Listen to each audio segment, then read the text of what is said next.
Hello friends, welcome to self study group. जो हमारा आज का लेक्चर है वो है लेक्चर नंबर 3। और हमारा टॉपिक कौन सा चल रहा है फ्रेंड्स? हमारा टॉपिक चल रहा है बिल ऑफ एक्सचेंज और प्रोमिसरी नोट का।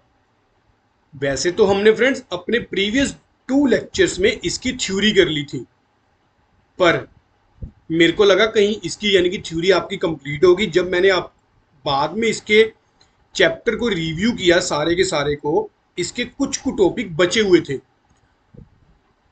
तो जैसे इसके 3 या 4 डेफिनेशंस बची हुई थी। Retirement of bill of exchange and rebate तक हमने कर लिया था। इसके बाद आपके 4 टॉपिक ऐसे थे जो हमने कवर ही नहीं किए। नहीं तो अगर पता होता तो प्रीवियस लेक्चर में कवर कर लेता मैं। अब जल्दी जल्दी पहले ये 4 टॉपिक कवर करके हम लोग क्या करते हैं, अपनी आज की अकाउंटिंग जो ट्रीटमेंट है कैसे करनी है, कौन कौन सी एंट्रीज होती हैं हमारी, वो करेंगे। पहले ये जल्दी जल्दी हम लोग फिनिश कर लेते हैं। तो इसमें पहले क्या दिया गया, इंसॉल्वेंसी। अब इंसॉल्वेंसी का मतलब क्या है? अगर आप लोगों ने बिल ऑफ एक्सचेंज एग्रीमेंट कर लिया, रिटर्न जो था डॉक्यूमेंट साइन हो गया, अब आ गई पेमेंट की बारी। पेमेंट कब होगी? जब उसकी ड्यू डेट होगी। ड्यू डेट के बाद 3 दिन डाल के ग्रेस पीरियड के बाद होगी, मेच्योरिटी पे पेमेंट होगी। जब पेमेंट की बारी आई फ्रेंड्स, तो हुआ क्या, जो आपका बायर था वो इनसॉल्वेंट हो गया। इनसॉल्वेंट मतलब दिवालिया हो गया। वो अब ऐसी कंडीशन में है ही नहीं कि वो पेमेंट कर सकता है पूरी। कई केसों में क्या हो गया कि वो पूरी की पूरी नहीं पेमेंट कर सकता। कई केसेस में क्या होगा कि वो कहेगा कि मेरे से 100 रुपए लेने, मैं सिर्फ और सिर्फ 60 ही दे सकता। तो इस वाले केस में हम लोग देखते हैं कि हम लोग बिल ऑफ एक्सचेंज की क्या ट्रीटमेंट करते हैं। Insolvency of a person means that he is unable to pay his liability. वो अपनी लाइबिलिटी पे करने में अनेबल है। This means that bill accepted by him will be dishonour, उसका बिल डिसऑनर होगा। Therefore when it is known that a person has become insolvent, entry for dishonour of his acceptance must be pass. जब हमें पता चल गया कि ये बंदा डिसऑनर करेगा हमारा बिल, तो हमें इसकी एंट्री भी करनी पड़ेगी अपनी बुक्स में। Later on something may be receive from his estate. जब उसकी एस्टेट की जो वो, कई बार क्या होता है कि ये भी हमारा एक चैप्टर है इंसॉल्वेंसी का पूरा फ्रेंड्स, जिसमें क्या होता है उसकी एस्टेट को सेल किया जाता है। फिर शेड्यूल वाइज जो है पेमेंट होती है। पहले होती है पेमेंट जैसे सिक्योर क्रेडिटर्स को, उसके बाद फिर ये नंबर ऑफ वो होते हैं कि सीरियल वाइज होते हैं कि किन किन को कितनी कितनी पेमेंट हमने करनी है, किसको फुल पेमेंट करनी है, किसको पार्ट पेमेंट करनी है। तो मान लो उसमें हमारा भी कुछ, हमने भी पैसे लेने थे और कुछ को पेमेंट हमें भी मिल गई। when and if amount is received, cash account will be debited and a personal account of the debtor will be credited. The remaining amount will be irrecoverable and therefore should be written as bad debts. ये हमने journal में किया हुआ है। जब भी bad debts होते हैं तो कैसे हम एंट्री करते हैं। The student should be careful to calculate the amount actually received from an individual estate and the amount to be written off only after preparing his account. In the books of drawing of the bill, the amount not ultimately paid by him due to insolvency should be credited to deficiency account. यहां पर अब हम bad debts में नहीं transfer करेंगे, कौन से account में करेंगे? डेफिशिएंसी के अकाउंट में। तो ये तो हो गया इन दी बुक्स ऑफ ड्रॉइंग। ड्रोअर अपनी बुक्स में बैड डेट्स में करेगा। ड्रोअर जो बुक्स, जो बिल, जिसने बिल ड्रॉ किया, वो ड्रॉई कहां पे? डेफिशिएंसी अकाउंट में। चलो नेक्स्ट। नेक्स्ट हमारा जो टॉपिक है अकोमोडेशन बिल। अकोमोडेशन बिल क्या होते हैं? Bill of exchange are usually draw to facilitate trade transaction. बिल्कुल, बिल ऑफ एक्सचेंज होती किस लिए? कि जो हमने एक ट्रेड ट्रांजैक्शन की है उसको फैसिलिटेट करने के लिए, कि ताकि जिस पर्सन की कोई पेइंग कैपेसिटी नहीं है, वो भी पर्सन जो है अभी फिलहाल के लिए पेइंग कैपेसिटी नहीं है, एक बार वो खरीद सके उस गुड्स और सर्विसेज को, उसके बाद कुछ देर बाद वो पेमेंट कर दे। बट कुछ केसेस में ऐसा भी होता है जिसमें सिर्फ और सिर्फ पैसे की जरूरत ही पड़ती है। वो कौन कौन से होते हैं वो इसमें एग्जांपल दी गई है पूरी समझा के। अकोमोडेशन बिल होते क्या है? किसी दूसरे बंदे को सिर्फ और सिर्फ फैसिलिटेट करने के लिए, फाइनेंस के पर्पस के लिए। इसमें कोई भी जो गुड्स और सर्विसेज क्या है उसकी ट्रांजैक्शन नहीं होती। अब suppose your boss need finance for 3 month, in that case he may persuaded his friend Kapoor to accept his draft. वो अपने फ्रेंड के पास जाएगा कि ये मेरा ड्राफ्ट एक्सेप्ट कर ले। तो बिल ऑफ एक्सचेंज में then be taken by boss to his bank and discounted there. वो क्या करेगा, इसको डिस्काउंट करवा लेगा बॉस बैंक से। Thus boss will be able to make use of funds when the 3 month expire. Boss will send the requisite amount to Kapoor. अब boss क्या करेगा फ्रेंड्स इस वाले केस में, ये हो गया बॉस, ये हो गया उसका फ्रेंड कपूर। इन दोनों में कोई भी गुड्स और सर्विसेज की ट्रांजैक्शन नहीं हुई। पहली चीज तो ये, no transaction of the goods and services. पर जो ये हमारा प्रोप्राइटर है, इसको पैसे की जरूरत पड़ेगी। अब इसने क्या किया, इसने अप्रोच किया अपने फ्रेंड कपूर को कि भाई मेरे को पैसे की जरूरत है, तो मैं क्या करता हूं, एक बिल ड्रॉ करता हूं, तू उसको एक्सेप्ट कर ले। इसने क्या किया, इसने बिल ऑफ एक्सचेंज ड्रॉ किया, इसने एक्सेप्ट कर लिया। अब हुआ क्या, जो बिल एक्सेप्ट हुआ, हमारे प्रोप्राइटर ने क्या किया, बैंक से डिस्काउंट करवा लिया। तो इसको तो इमीडिएट पेमेंट मिल गई, इसको फंड्स की जरूरत थी, इसको वो पूरी होगी। अब आई मेच्योरिटी की बारी, जब पेमेंट होनी थी, पेमेंट होनी थी, फिर प्रोप्राइटर क्या करेगा, प्रोप्राइटर इसको पैसे देगा कपूर को, और कपूर क्या करेगा, जो बैंक ने पैसे लेने हैं वो पैसे पे कर देगा। इस सारी ट्रांजैक्शन में फ्रेंड्स जो भी हमारे चार्जेस होंगे वो अल्टीमेटली किसको पे करने पड़ेंगे, हमें। अब आगे और भी पढ़ते हैं, और इसको ही बोलते हैं accommodation bill. And will be meet the bill, thus bill boss is able to raise money for his own use if both boss and Kapoor need money, the same device can be used. Either boss accept a bill of exchange or Kapoor does. In either case the bill will be discounted with bank and proceed divided between the two parties according to mutual agreement. हो सकता है इन दोनों को पैसों की जरूरत पड़े। The discounted charges must also be borne by the two parties in the same ratio in which the proceeds are divided. उसी रेशियो में हमारे डिस्काउंट चार्जेस भी डिवाइड होंगे जिस रेशियो में हमने अपने फंड्स को डिस्ट्रीब्यूट किया। On the due date the acceptor will receive from the other party his share, the bill will be then meet when bills are used for such purpose, they are known as accommodation bill. इसको हम क्या बोलते हैं, accommodation bill. However it may so happen that the drawer is not able to remit the proceed to drawee on the due date. अब हो सकता है कि प्रोप्राइटर ऐसी सिचुएशन में हो ही नहीं कि वो अपने फ्रेंड को टाइमली पेमेंट कर सके जब उसकी डेट ड्यू आ जाए। तब क्या करना है, इन सच ए केस द ड्रोई क्या करेगा, may draw a bill on the drawer. Drawee एक बिल ड्रॉ करेगा ड्रोई पे, and get it discounted with the bank to honour the first bill. Drawee ने एक बिल करवा दिया, ड्रॉ कर दिया ड्रोअर पे, यानी कि इस वाले केस में कपूर एक बिल ड्रॉ करेगा अपने फ्रेंड पे, इसको एक्सेप्ट करना पड़ेगा। इसने एक्सेप्ट कर लिया तो ये फिर क्या करेगा, ये बिल बैंक से डिस्काउंट करवा के बैंक की फर्स्ट बिल की पेमेंट कर देगा। If the new drawee also remit some proceed of the new bill to the new drawee, then the proportion of the discount to be borne by the new drawee will be based upon the proceed remitted as well as the benefit obtained by him on the first bill. बिल्कुल जो उनमें mutual agreement होगा। अगर second bill की भी distribution होती है, entries are pass in the books of two party exactly the same way already pointed out. Entry भी वैसे ही होगी, ये हम आगे पढ़ेंगे एंट्रीज का। तो ये था हमारा अकोमोडेशन बिल। तो आगे मेरे को लगता है शायद एक और टॉपिक है, हाँ, बिल फॉर कलेक्शन। अब कई केसेस में क्या होता है, हमारी जो है लार्ज जो है हमारी कंपनी है, कंपनी के केस में क्या होता है, आपके पास नंबर ऑफ बिल्स होंगे, बिल्स की जो बिल की क्वांटिटी वो ज्यादा होगी। तो उस वाले केस में फ्रेंड्स हर एक बिल को याद रखना या फिर उसकी ड्यू डेट कब है, मेच्योरिटी कब है, ये हमारे लिए पॉसिबल ही नहीं है।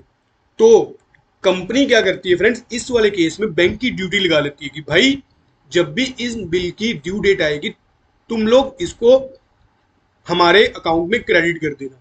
तो बैंक इसके बदले में क्या लेता है, अपनी कलेक्शन चार्जेस कलेक्ट कर लेता है उससे, बस सिंपल, और कुछ भी नहीं है। हमने एक इंटरमीडिएट ऐड कर दिया, बैंक, हमने सारे के सारे बिल किसको दे दिए, बैंक को, कि भाई तू इसको कलेक्ट करके हमें दे दियो। बैंक कहता ठीक है, मैं अपने कलेक्शन चार्जेस कट कर लूंगा। ये उसकी जर्नल एंट्रीज है। When a person receive a bill of exchange, he may decide to retain the bill till the date of maturity, but in order to ensure safety, he may send it to the bank with instruction that bill should be retained till maturity and should be released on that day. This does not mean discounted because the bank will not credit the client unless the amount is actually realized. If the bill is sent to the bank with such instruction, it is known as bill sent for collection. आगे आगे आ गया हमारा bill receivable and bill payable book. अब आप लोगों ने bill, आपके दोनों पार्टीज के बीच में ड्रोअर और ड्रोई के बीच में रिटर्न एग्रीमेंट हो गया, ये बिल ऑफ एक्सचेंज बन गया। अब इन बिल ऑफ एक्सचेंज को हम किसी बुक्स में तो एंट्री करेंगे ना। ड्रोअर के लिए, ड्रोअर ये कौन सी बुक्स में एंट्री करेगा, वो करेगा बिल रिसीवेबल बुक्स में। और ड्रोई जिसने पैसे देने हैं वो किस बुक में करेगा, अपनी बिल पेएबल में। ड्रोई के लिए तो ये लाइबिलिटी है, और ड्रोअर के लिए क्या है, एसेट्स है। क्यों, क्योंकि उसको इसके पैसे मिलने हैं। ठीक है, यही है bill receivable and bill payable book are journal to record in a chronological order the detail of the bill receivable and bill payable. When large number of bill transactions take place in an organization, it is convenient to maintain these book. Wherein any bill transaction take place, the same is entered in the day book in the first instance. Posting to the individual debtor or creditor accounts are made from the day book. पहले तो हमने books में record करना है, उसके बाद इसको कहाँ पर रिकॉर्ड करना है, अपने डेटर्स अकाउंट में। Also, total of the bill received or accepted are posted periodically to the bill receivable accounts and bill payable account. जो भी हमारे टोटल होगा बिल रिसीवेबल या फिर बिल ऑफ एक्सचेंज का, bill receivable book and payable book are very useful for following up to the status of the outstanding bills. इससे हमें एक तो ये भी पता चल जाएगा कि हमने कितने पैसे लेने हैं अप टू डेट और कितने पैसे पे करने हैं। When there are large number of bills, these bills fall due on a different date. Some of these bills may not be honored on the majority due to varied reasons. It is possible from these day book to trace the detail of the outstanding bill and to identify the reason for not honoring the bill. Given below are norms of day books for both bill receivable और bill payable. तो ये friends इसके benefit दिए गए हैं।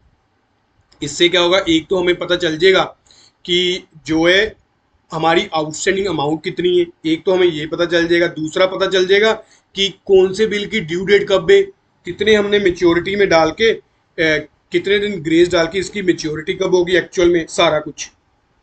तो next जो इसका बुक बनाई गई है, सबसे पहले तो इसकी डेट ऑफ सीट्स कब बिल रिसीव हुआ, voucher number, party to whom from the payment receive, किससे पेमेंट होगी, एक्सेप्ट कब किया, डेट ऑफ बिल कब हुई, ड्यू डेट कब भी, place for payment, amount, ledger volume, mode of disposal.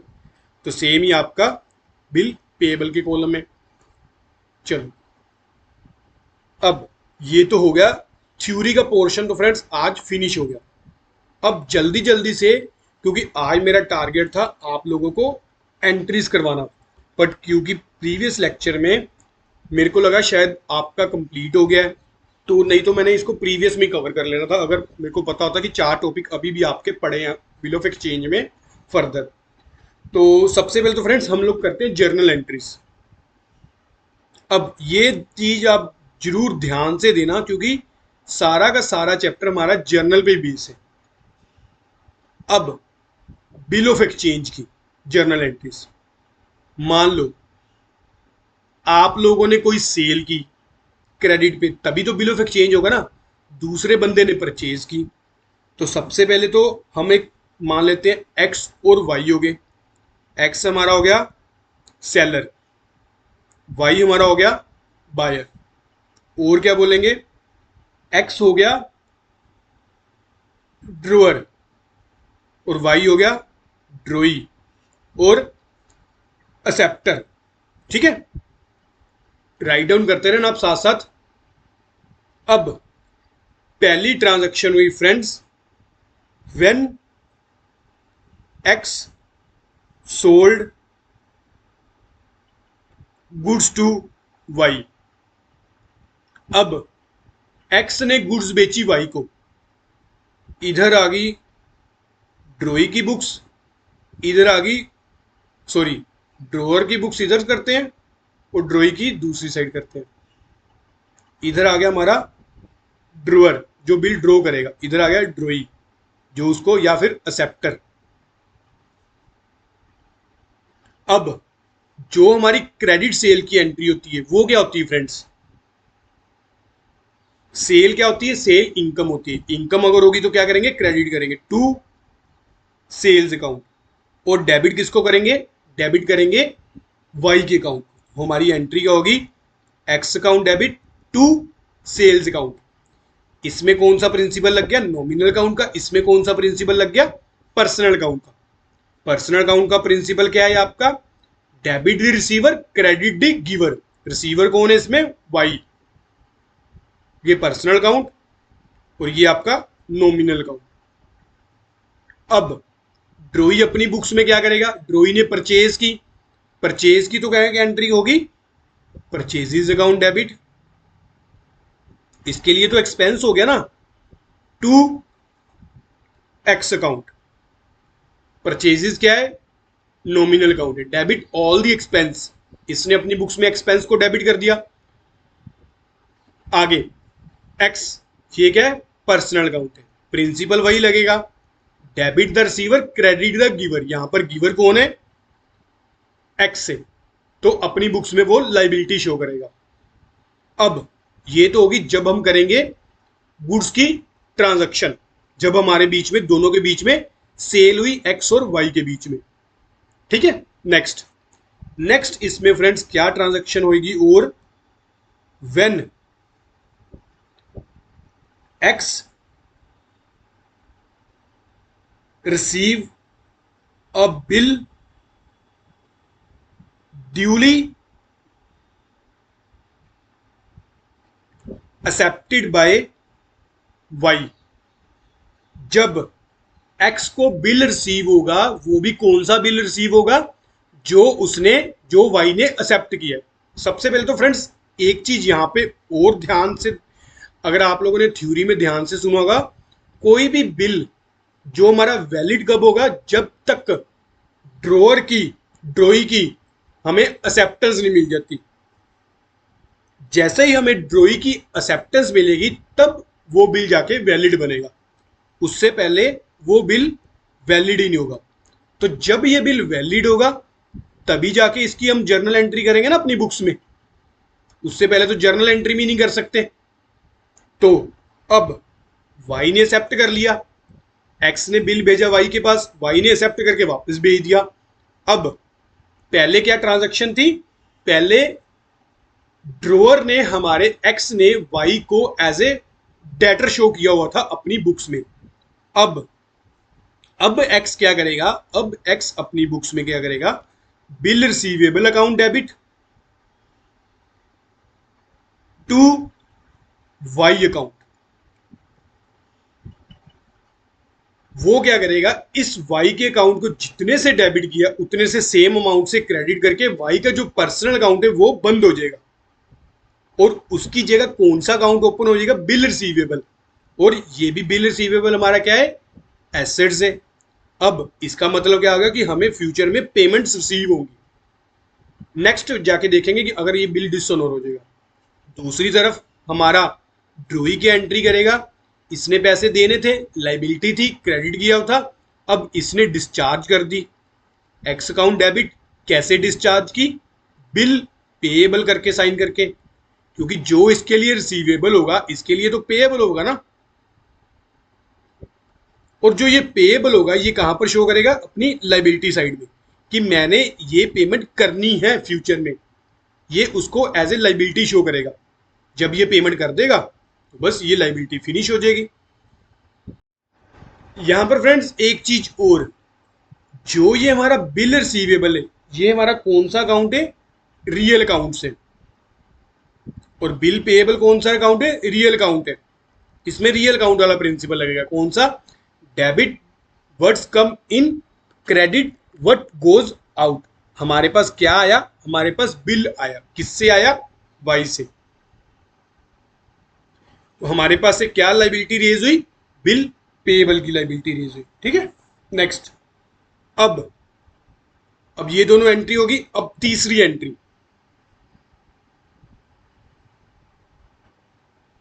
when the bill is retained by X till the date of maturity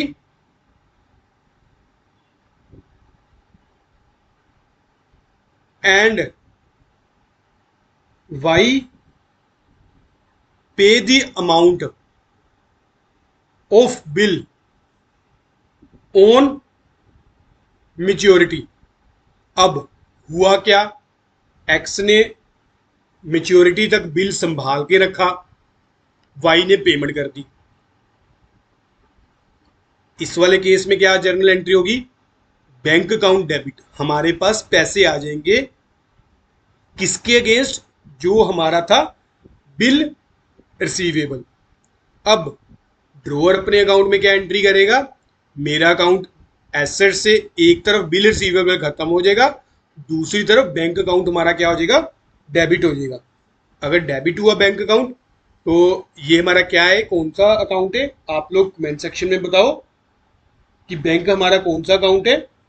आप लोगों को याद होगा तो मैंने पूरा आपको बताया हुआ है कि बैंक्स हमारे, वैसे चलो बता ही देता हूँ ऐसे आप, ये हमारे होते हैं आर्टिफिशियल पर्सनल अकाउंट।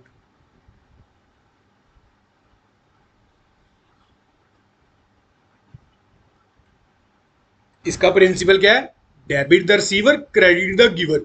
रिसीवर कौन है? बैंक के।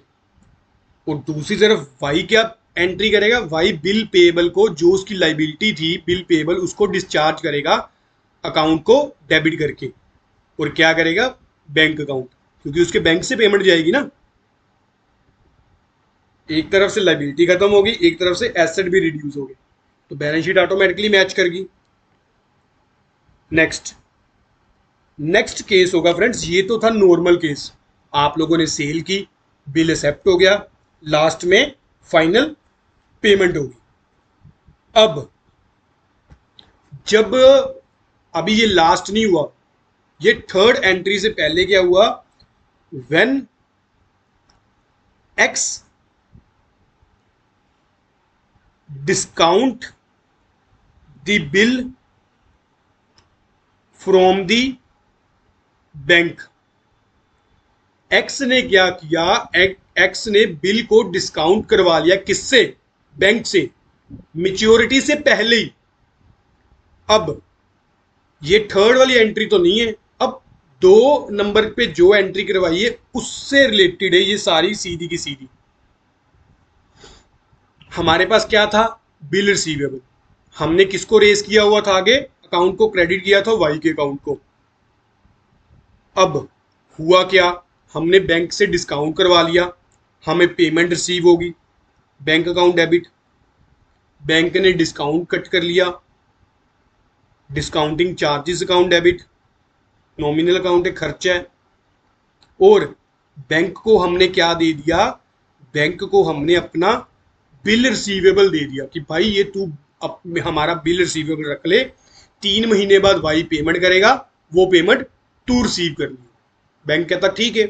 तो ये फिर हम ड्रोअर के अकाउंट में एंट्री कर देंगे। Bank account debit, discount charges account debit. हमारा खर्चा था, बैंक ने कुछ चार्जेस भी लिए होंगे, टू बी आर अकाउंट। अब आ गया ड्रोई के अकाउंट में। ड्रोई के अकाउंट में तो कोई एंट्री नहीं होगी आपकी। क्यों? क्योंकि वो तो तभी पेमेंट करेगा ना जब इसकी मेच्योरिटी होगी। मेच्योरिटी से पहले थोड़ी ना पेमेंट करेगा। मेच्योरिटी से पहले कब पेमेंट करेगा? रिबेट वाले केस में। वो हम आगे करेंगे जर्नल एंट्री। उसकी जर्नल एंट्री क्या होगी? अब नेक्स्ट आ गया आपकी फिफ्थ एंट्री।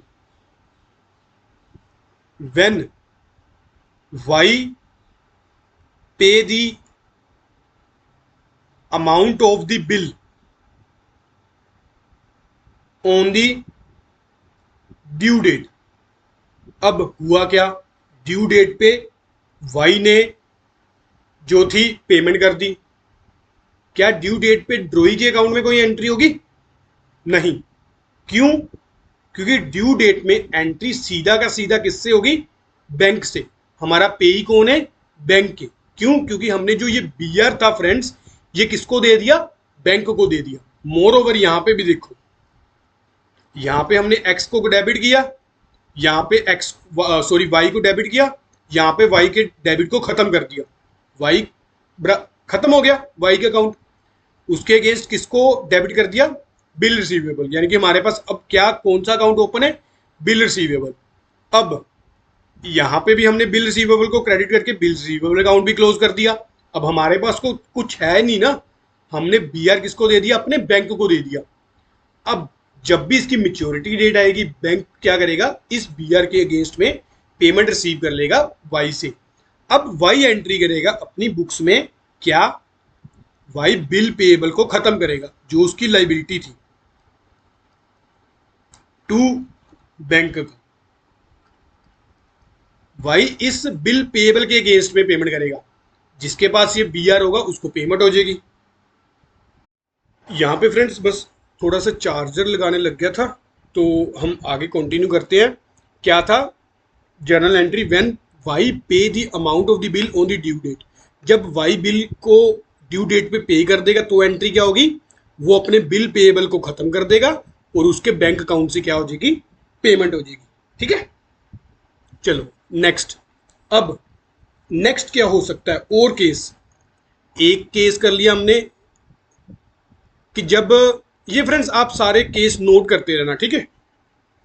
आपको मैं पर्टिकुलर नहीं कोई केस बताता फिर, ऐसे नहीं तो आप कंफ्यूज हो जाओगे। हमारी सिक्स्थ एंट्री क्या हो सकती है? क्या सिचुएशन अराइज हो सकती है? जो वैसे तो जो ये थ्योरी की थी ना, सारा का सारा उसी पे बेस्ड ही है।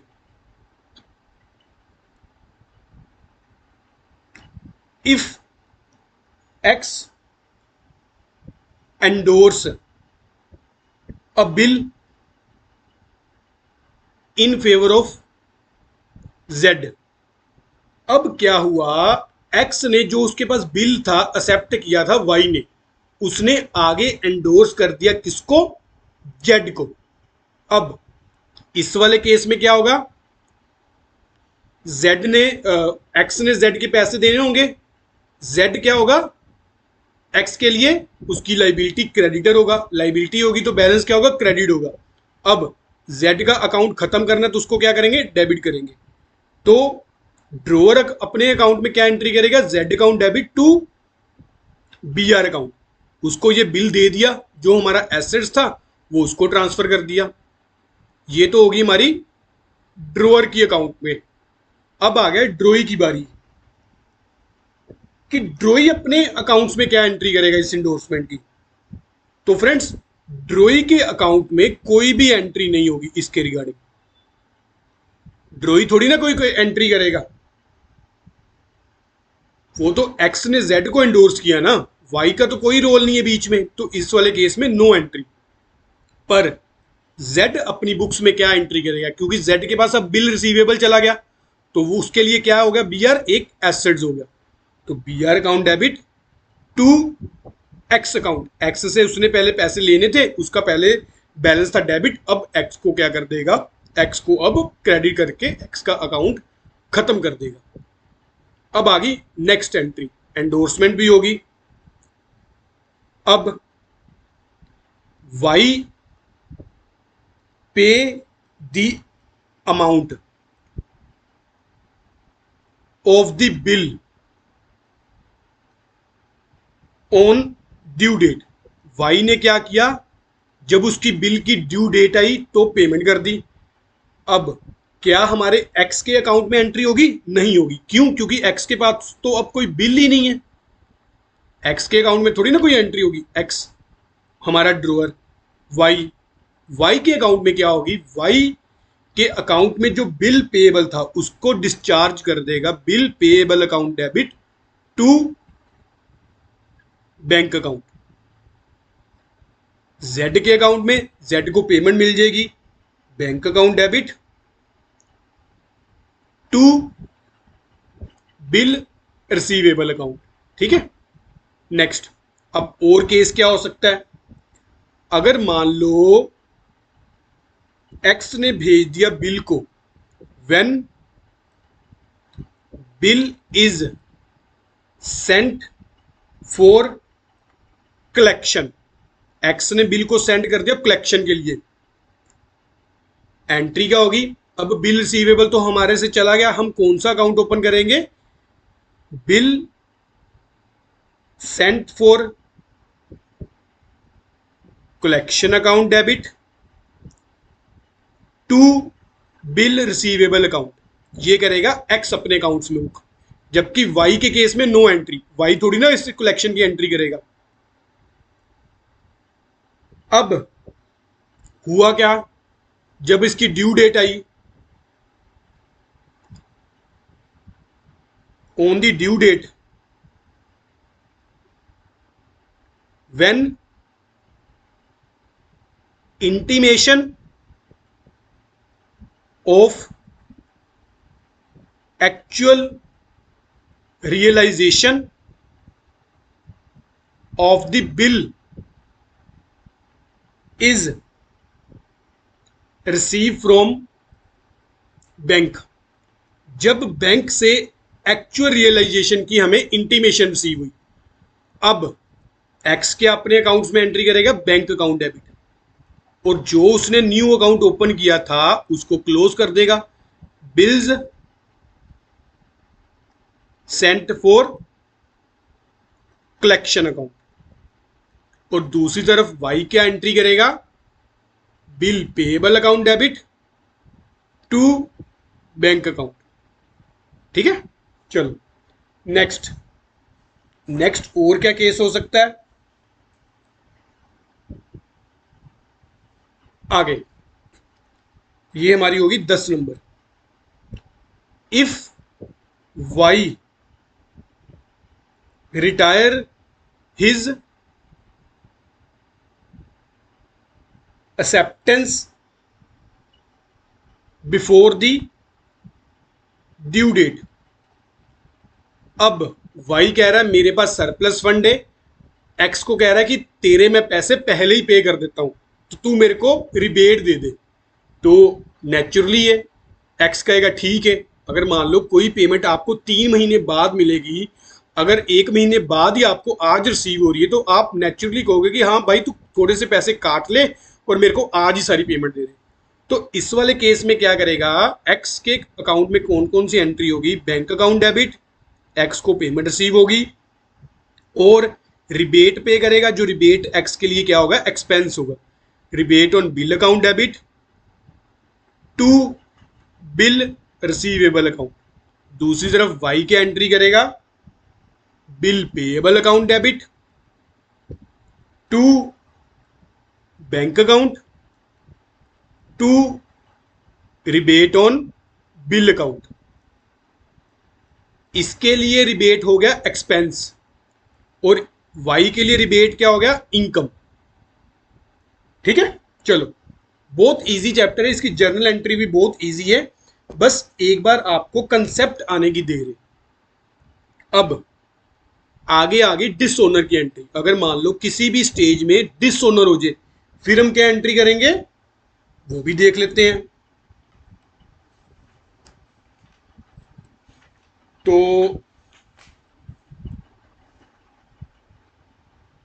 When Y the acceptor of the bill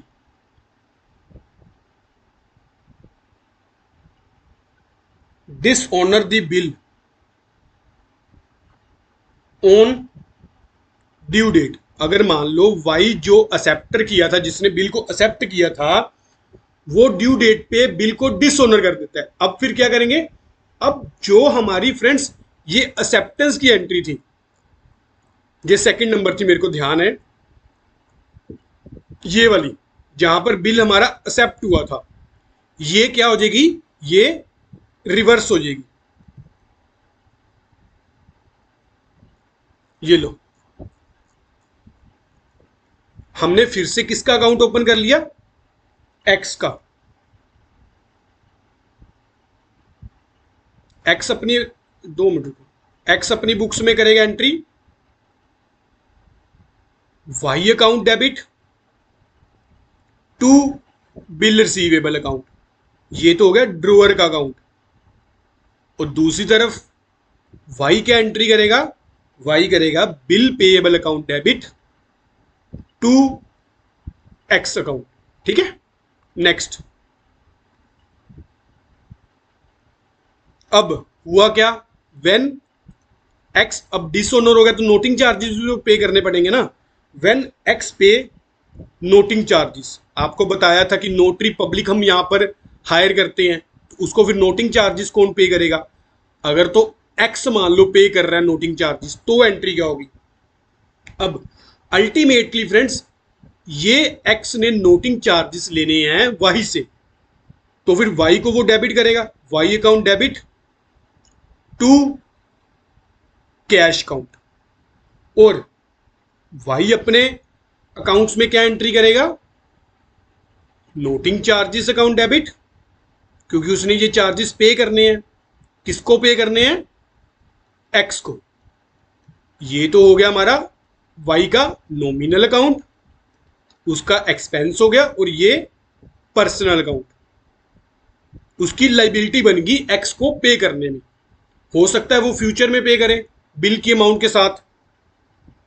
next, अब इसकी हम फ्रेंड्स एक कंपाउंड एंट्री भी कर सकते हैं। क्या, जैसे ऊपर ये दोनों एंट्री हुई है Y account debit to B R account, नीचे भी एंट्री क्या हुई, Y account debit to cash. तो अगर मान लो क्वेश्चन में आप लोगों ने इस दोनों को मिलाकर एंट्री करनी है, तो आप एक ऐसे भी कर सकते हो कि हमारा बिल जो हो गया डिसऑनर हो गया, Y account debit to cash account to B R account. Cash में हम क्या डाल देंगे, नोटिंग चार्जेस, कैश में, बी आर में लिखी जा रहा हूं मैं, कैश में आगे हमारे नोटिंग चार्जेस, बी आर में बी आर की अमाउंट, और वाई का अकाउंट जितने से दोनों से टोटल से डेबिट कर देंगे। और दूसरी तरफ इधर noting charges account debit, bill payable account debit, तो वाई को कितने पैसे देने हैं, यहां पर टोटल आ जाएगा। ठीक है, चलो अब फ्रेंड्स इसका और भी अभी एंट्रीज पड़ी हुई हैं, तो वो मैं सोच रहा हूं आपको नेक्स्ट लेक्चर में करवा दूं। एक बार मैंने जितनी ये 13 की 13 करवाई है आपको एंट्रीज, आप लोग इसको रिवाइज कर लो, क्योंकि ये एंट्रीज ही इंपॉर्टेंट है।